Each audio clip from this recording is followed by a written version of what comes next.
কে বলেছে বলুন তো রোগা হতে গেলে নাকি বেশি খাওয়া দাওয়া বন্ধ করতে হবে? তার থেকেও সহজ টিপস একটা আছে, সেটা কী বলুন তো?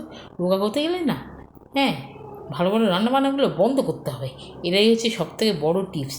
কারণ কী বলুন তো, যদি কেউ ডায়েট কন্ট্রোল করে থাকে না, বাড়িতে যখন রান্না হবে তখন বাড়ির লোক অমনি বলবে একদিন খা, একদিন খা, একদিন খেলে কিছু হবে না। আর উল্টো দিকে যে ডায়েট কন্ট্রোল করছে তার মনটা বলবে একটুখানি খাবো, একটু খাই, একটু খাই। এই করতে করতে না 30 দিন কভার করে দেবে, জানেন তো?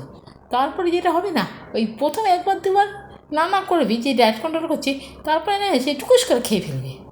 এর থেকে সহজ টিপস হলো যেটা খাওয়া বল সেটা রান্নাই করবেন না। রান্না না হলে তো এমনিই খেতে পাবে না, শুধু শুধু দেখবে লোভ দেবে, খাবে না। উল্টো দিকে তোমার মানুষের পেট খারাপ হতে পারে। তার তো একটা ইচ্ছে আছে নাকি খাবার, সে এখন রোগা হতে চাইছে বলে খেতে পারছে না। তার থেকে এটা সহজ টিপস না, রান্নাবান্নাই করা যাবে না। এটা হচ্ছে সব থেকে বড়ো টিপস, সহজ টিপস, জানেন তো? ভালো বুদ্ধি দিয়েছি না? বাড়ির লোক সবসময় বলবে একদিন খা, একদিন খা। বাড়ির লোক কোনো সময় বলবে না খাস না, খাস না।